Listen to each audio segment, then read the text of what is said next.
યુગવૃષ્ટિનો સંદેશ. તમે આનંદમય ઈશ્વરનો અંશ છો. માણસે સંકટ, આપત્તિ કે દુઃખ આવે ત્યારે પ્રસન્ન થવું જોઈએ. એનું કારણ એ છે કે ભગવાનના એ વિધાન દ્વારા માણસના પ્રારબ્ધ ભોગ પૂરા થઈ જાય છે. એના અગાઉ કરેલા કર્મોનો પરિપાક મોક્ષ હોય છે. દરેક સંકટ એના એક પ્રારબ્ધનો નાશ કરતું જાય છે. તેના પ્રમાણે ભવબંધનની લાંબી સાંકળની એક એક કડી તૂટતી જાય છે. દુઃખ આવતા જ માણસે તેનો ઉપચાર તો કરવો જોઈએ, પરંતુ સાથે સાથે એવું વિચારીને પ્રસન્ન થવું જોઈએ કે મારા પ્રારબ્ધ ભોગનો એક હપ્તો ઓછો થઈ ગયો. આત્માનો ભાર તથા ભવિષ્યનો અંધકાર થોડા ઓછા થઈ ગયા અને પ્રકાશનું લક્ષ્ય થોડું નજીક આવી ગયું છે. આવા ઉપકારી સંકટોને જોઈને રોવું, કકડવું તે કોઈ પાકી ગયેલા ફૂલા પર ચીરો મૂકનાર ડૉક્ટરને જોઈને ભયભીત થવા જેવી મૂર્ખતા છે. દુઃખ પછી સુખ અને સંકટ પછી સુવિધા મળવી તે પ્રકૃતિનો અટલ નિયમ છે. આથી દુઃખ જોઈને પ્રસન્ન જ થવું જોઈએ. દુઃખ તથા સંકટ સુખ સંપત્તિની પૂર્વ સૂચના આપે છે કે હવે તે નજીકના ભવિષ્યમાં પ્રાપ્ત થશે.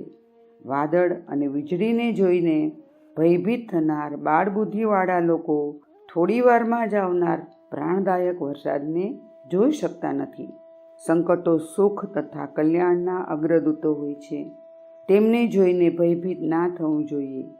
એના બદલે તેમનું સ્વાગત કરવું જોઈએ. વિશ્વાસ રાખો કે દુઃખનું કોઈ અસ્તિત્વ હોતું નથી. તેનું અસ્તિત્વ મનુષ્યનો માનસિક સ્તર જ હોય છે. જો માનસિક સ્તર યોગ્ય અને અનુકૂળ હોય તો દુઃખનો અનુભવ થતો નથી, અને જો કદાચ થાય તો પણ તે બહુ ઓછો થાય છે. આમ છતાં જો તમને દુઃખની અનુભૂતિ સાચી લાગતી હોય તો એનો અમોઘ ઉપાય એ છે કે તેની સામે આશા, સાહસ અને ઉત્સાહના દીપકને પ્રગટાવો. એનાથી અંધકાર નષ્ટ થઈ જશે અને પ્રકાશ મોટા ભાગના અકારણ ભયને દૂર કરી દેશે. આશા, વિશ્વાસ અને પરિવર્તનના અટલ વિધાનમાં આસ્થા રાખવાની સાથે સાથે સમયરૂપી મહાન ચિકિત્સકમાં વિશ્વાસ રાખો. સમય ખૂબ બળવાન અને ઉપચાર કરનાર હોય છે.